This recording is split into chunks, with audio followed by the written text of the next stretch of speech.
Hey, Phil. What's up? How's it going? Great. Have a good ride.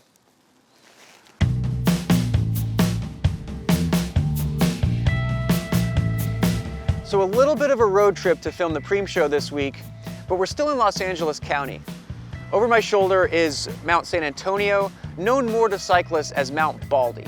So we start in Claremont, California, which is basically sea level. The very peak is about 10,000 feet. Luckily, it's not paved quite that high, so I'm not gonna have to climb all of that today. But it's a beautiful ride. You can't even see the top for all the clouds here. Hopefully we're gonna get above the tree line and the clouds and see some great views. It's a ride I really look forward to, I've always enjoyed, and it's steep, but there's definitely nothing to be afraid of.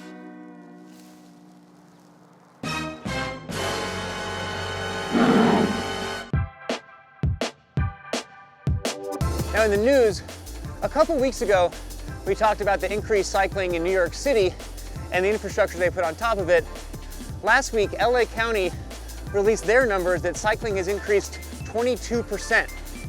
Now, unfortunately, that's just because of me bringing up the average since I moved there. Now, that increase was actually from 2017 to 2019. So we're still waiting on the numbers of what the COVID bike boom increased. And I'm not sure why it takes Los Angeles so much longer to count than New York City. Georgia will have their count in 3 years from 2020. I can make that joke because I'm from Georgia and I learned to count there. And I'm still figuring out how many fingers I have. Now, so far this ride is both a home run and a touchdown. And the only person to have that in common with Mount Baldy is the subject of our next news story, Bo Jackson. Bo has been putting on a cycling charity ride since the tornadoes devastated the state in 2011.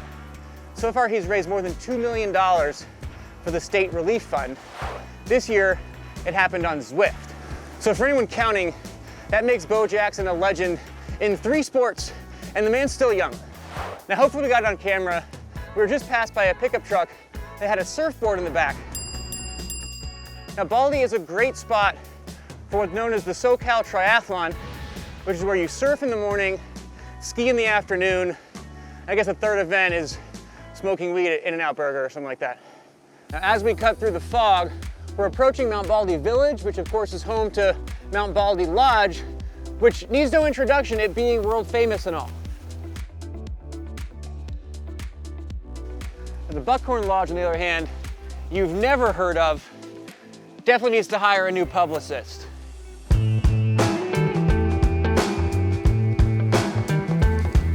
Now, just to the left of Mount Baldy Road, we've got Glendora Ridge Road, known locally as GMR. It turns into Glendora Mountain Road, a couple miles that way. So when the Tour of California would race Mount Baldy, they would actually come up a different way, this crazy, beautiful, twisty road, and then they'd come down here and make a left to the rest of the climb. Glendora Mountain Road have to be a different episode. The entrance to Mount Baldy Village is also the county line for San Bernardino County. San Bernardino was the saint of switchbacks and 8% gradients. So now here in Mount Baldy Village, there's a post office back there, a volunteer fire department. There is a little water stop. Here at the Mount Baldy Lodge, excuse me, the world famous Mount Baldy Lodge and restaurant. There's a little sign commemorating the Tour of California 2015, which now that race is officially, I think, not coming back. So it kind of looks like a gravestone to me. So pour one out for Tour of California. Now you'll have to excuse me, as we get up to 5,000 feet, it's gonna be a little harder to pretend I'm not out of breath as I talk at the camera here. Now our last bit of news, over in Germany, they're looking to increase cycling ridership. Of course, known for the motor industry over there. Also a very bike-friendly nation. They sold 5 million bikes last year compared to only 2 million cars, which I guess is a N+1 situation. Bad time for a Ford to come by.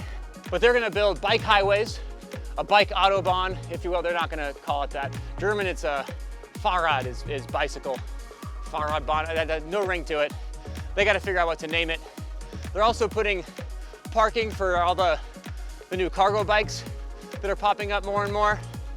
Great to see it. My grandma lives in Germany. I call her Oma.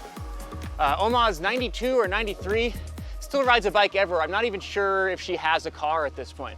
It's a bicycle with a little basket in front. Every time I pass this sign, I always think about somewhere there's a guy who can point to this sign and say, you see that? They made that because of me. World famous, mostly just to me, this is known as Cookie Corner. If you watch the tour of California, you might have seen fans being idiots in the street here. That was mostly my fault. We started as like a guerrilla marketing campaign for my cookie fondo in the fall, and it just sort of turned into a ridiculous party for race fans to hang out. As spectators would come by, we'd all cheer for them. I'd hand out cookies. I swear I just saw a squirrel back there eating one of my cookies from 3 years ago. We had Jared, the host of Trail Mix, would set up his drums and just rock out here. We'd have speakers blasting. This was my second favorite day of the year after my actual cookie fondo, but it got darn close by the end. The race organizers hated Cookie Corner at first because like brands wouldn't want to pay for boot space at the expo when all the fun was happening out here and we were getting TV time for free. By the end, they kind of embraced it, and they would actually bring out like a Jumbotron and porta potties, and so we could hear when the race was coming. At the end of the stage, the riders, a lot of the team buses would park lower down, so the riders would have to coast down from the finish, and a lot of my friends would stop and possibly have a beer that they wouldn't tell their team staff about. So one more rest in peace, Tour of California. Rest in peace, Cookie Corner. May you come back someday.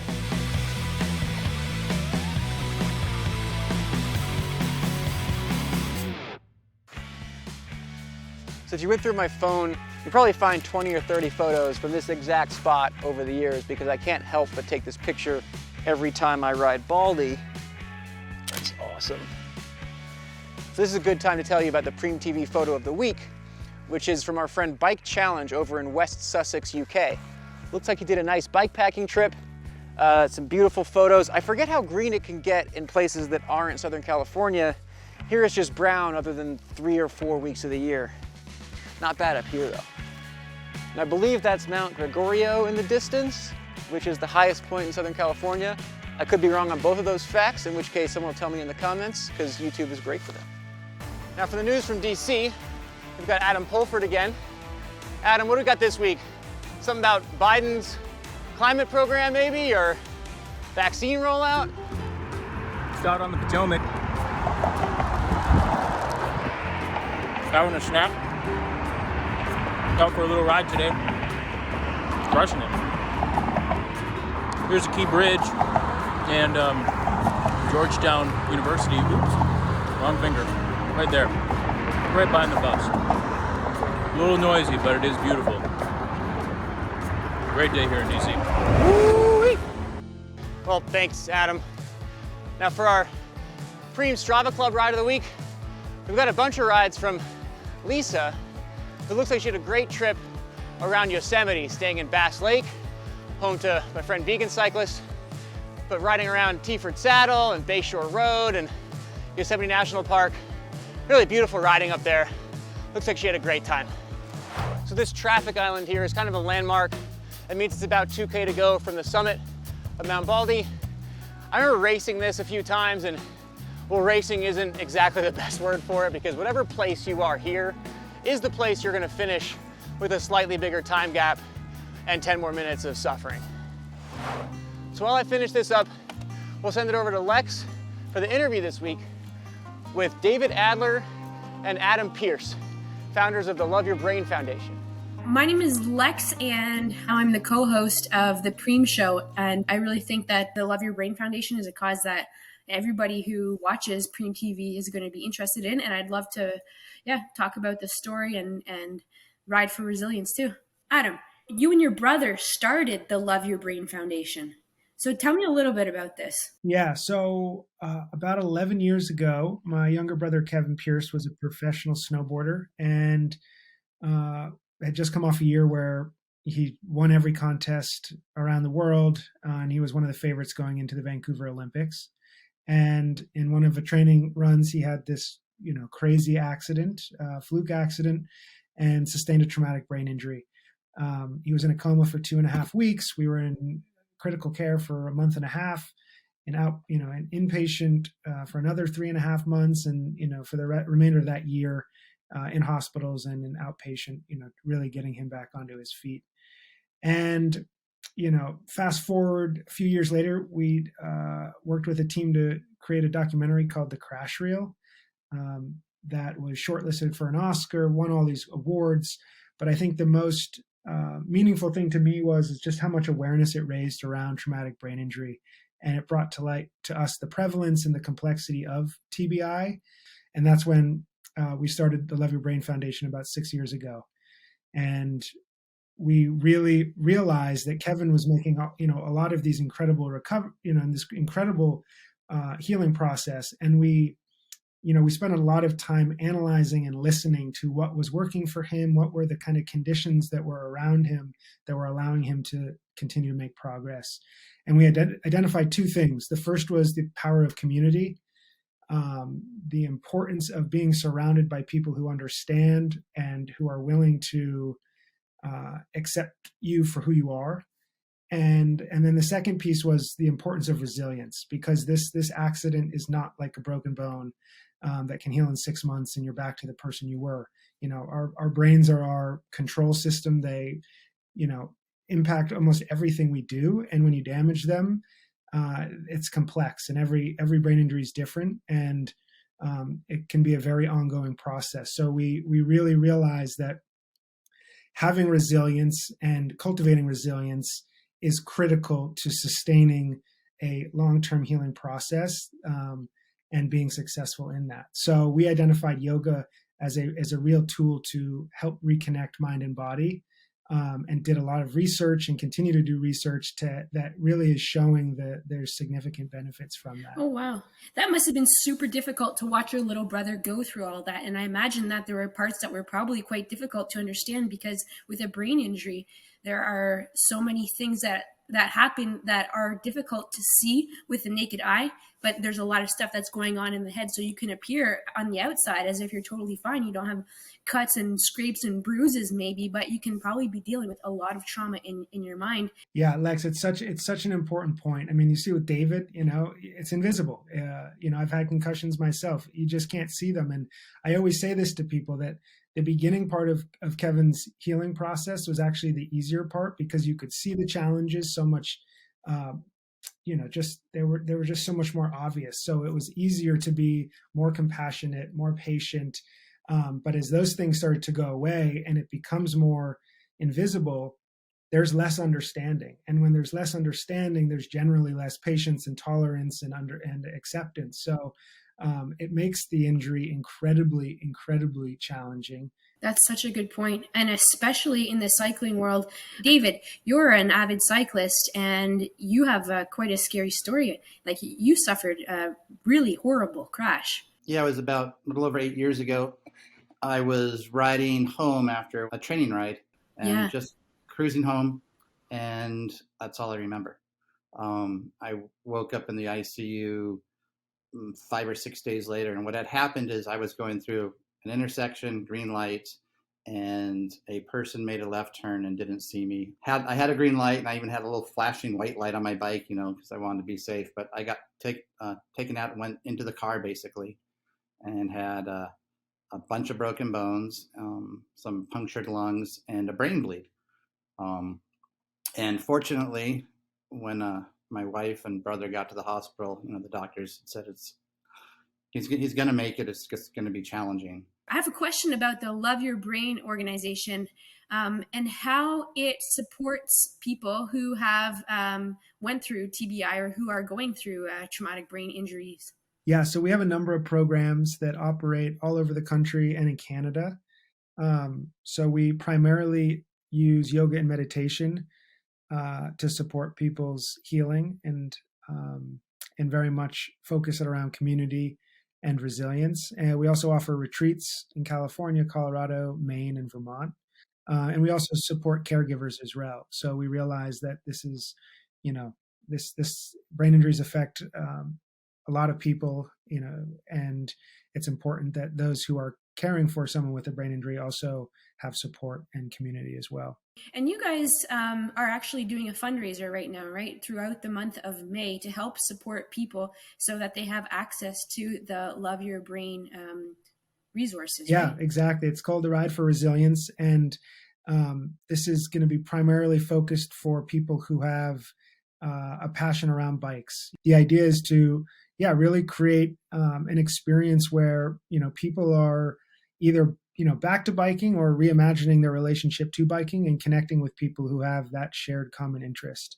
And we'll use, tools from our programs to support kind of different aspects of it.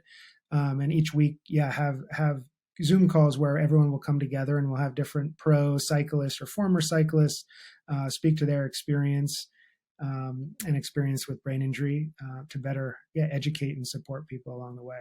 Oh, wow. So who can participate in this? Is this for people who are going through recovery from a traumatic brain injury, or is it for people who are in their entourage, or is it for everybody? It's for everyone. If you have a friend, if you've experienced one, if you're a caregiver, it doesn't matter. If you enjoy being on a bike and want to support, those who are impacted by brain injury, then this event is for you. So it's a virtual ride this year, right? If I understand correctly? Exactly. Yeah. Wherever you are, you participate in whatever form, works for you. So how do I sign up, actually? Loveyourbrain.com. All the information is there on the homepage, and that'll direct you to, all the links and resources you need to sign up and familiarize yourself with how it works.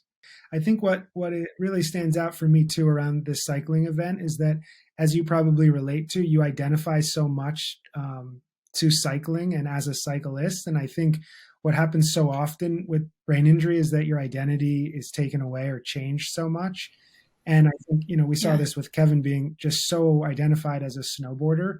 And when you're not able to do that again, or even at the capacity you were once able, it's a really scary place to be in. And I think what excites me is seeing people like David and people who are able to be vulnerable and kind of go through the process of redefining yourself and kind of looking at what shaped your identity before, and let's figure out how do we create a new one. And that's what we're all about, and helping people see that there is possibility beyond what one might think. Wow, that's amazing.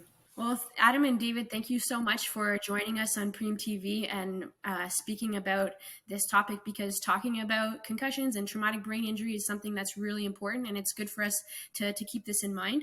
And the Ride for Resilience that's being held for the first time ever this year is an exciting project, and I think that it's going to be something that's going to be a lot of fun and rewarding for everybody who participates. Thank you for bringing attention to it. Thanks, Lex. And let's encourage people to keep biking and doing it in the safest possible way. Awesome. Thanks, guys. Thank you. Thanks.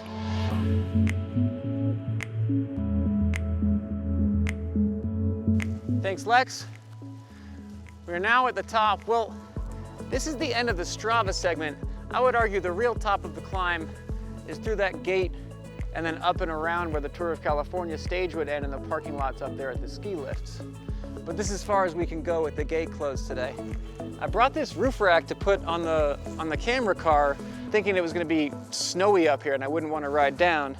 But not going to be a problem right now. Somehow it's hotter at the top than the bottom. You never know what you're going to get on Mount Baldy, but I will ride down, and in fact, I will race you guys to Chile. Let's do it.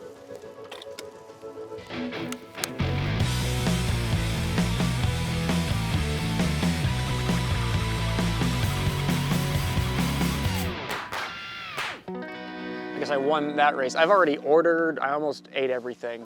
All right, I'm gonna dig in. Hope you guys enjoyed the show, and have a good ride. Till next time, see ya. Oh yeah. Closing this week, our moment of Euro from the Cole Collective is Mont Ventoux in southern France, which is also called the Bald Mountain.